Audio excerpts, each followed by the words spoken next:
ನನ್ನೆಲ್ಲ ಪ್ರೀತಿಯ ಬಂಧುಗಳಿಗೆ ನಮಸ್ಕಾರ. ಯೂತ್ ಮೋಟಿವೇಶನ್ ಕನ್ನಡ ಚಾನೆಲ್ಗೆ ನಿಮಗೆಲ್ಲರಿಗೂ ಪ್ರೀತಿಯ ಸ್ವಾಗತ. ಇವತ್ತಿನ ಟಾಪಿಕ್ ಏನಂದ್ರೆ, ಈ ಚಳಿಗಾಲದಲ್ಲಿ ಬಹಳ ಜನಕ್ಕೆ ಶೀತ, ಕೆಮ್ಮು, ಜ್ವರ ಬರುತ್ತದೆ. ನಾವು ಮನೆಯಲ್ಲಿಯೇ ಮನೆಮದ್ದುಗಳನ್ನು ತಯಾರಿಸಿ ಔಷಧಿ ಮಾಡಿಕೊಳ್ಳಬಹುದು. ಯಾವುದೇ ದವಾಖಾನೆಗಳಿಗೆ ಹೋಗದೆ ನಮ್ಮ ಮನೆಯಲ್ಲಿ ಪರಿಹಾರ ಮಾಡಿಕೊಳ್ಳಬಹುದು. ಕೆಮ್ಮು ಕಫವನ್ನು ಕೂಡಲೇ ಕಮ್ಮಿ ಮಾಡುವ ಪವರ್ಫುಲ್ ಮನೆಮದ್ದುಗಳು. ಕೆಮ್ಮು ಶೀತದ ಸಮಸ್ಯೆಗೆ ಕೆಮ್ಮಿನ ಸಿರಪ್ ಅಥವಾ ಮಾತ್ರೆಗಳನ್ನು ತೆಗೆದುಕೊಳ್ಳುವ ಬದಲು ಕೆಲವೊಂದು ಮನೆಮದ್ದುಗಳನ್ನು ಅನುಸರಿಸುವುದರಿಂದ ಯಾವುದೇ ಅಡ್ಡ ಪರಿಣಾಮಗಳು ಇಲ್ಲದೆ ಈ ಸಮಸ್ಯೆಯನ್ನು ಪರಿಹರಿಸಿಕೊಳ್ಳಬಹುದು. ಸಣ್ಣ ಪುಟ್ಟ ಆರೋಗ್ಯ ಸಮಸ್ಯೆಗಳಿಗೆ ಸಾಧ್ಯವಾದಷ್ಟು ನೈಸರ್ಗಿಕವಾದ ರೀತಿಯಲ್ಲಿ ಬಗೆಹರಿಸಿಕೊಳ್ಳಲು ಪ್ರಯತ್ನ ಪಡಬೇಕು. ಇದಕ್ಕೆ ಬಹು ಮುಖ್ಯ ಕಾರಣಗಳು ಎಂದರೆ, ಇದರಿಂದ ಆರೋಗ್ಯಕ್ಕೆ ಯಾವುದೇ ರೀತಿಯ ಅಡ್ಡ ಪರಿಣಾಮಗಳು ಇರುವುದಿಲ್ಲ, ಜೊತೆಗೆ ಖರ್ಚು ಕೂಡ ಕಡಿಮೆ. ಹೀಗಾಗಿ ಬಹಳ ಹಿಂದಿನಿಂದಲೂ ಪ್ರಸಿದ್ಧವಾಗಿರುವ ಆಯುರ್ವೇದ ಪದ್ಧತಿ ಈಗಲೂ ಕೂಡ ನಮ್ಮೆಲ್ಲರ ಮಧ್ಯೆ ಜೀವಂತವಾಗಿದೆ.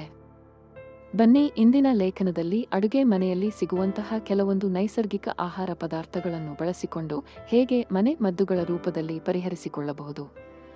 ಕೆಮ್ಮಿನ ಹಾಗೂ ಕಫದ ಸಮಸ್ಯೆಗೆ ಶುಂಠಿ ಹಾಗೂ ಉಪ್ಪು.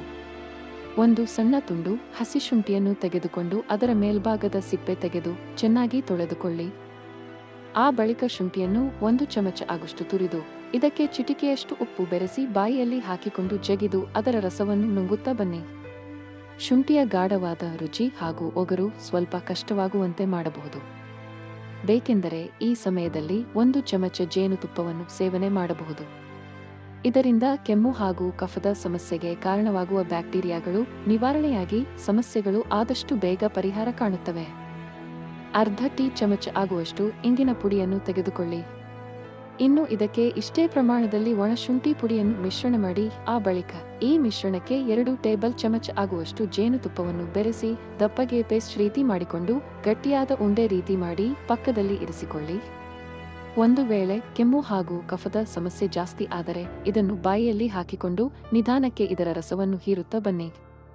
ಕಾಳುಮೆಣಸಿನ ಚಹಾ. ದಿನದಲ್ಲಿ 1 ಬಾರಿಯಾದರೂ ಕೂಡ ಹೆಚ್ಚಿನವರಿಗೆ ಚಹಾ ಕುಡಿಯುವ ಅಭ್ಯಾಸ ಇದ್ದೇ ಇರುತ್ತದೆ.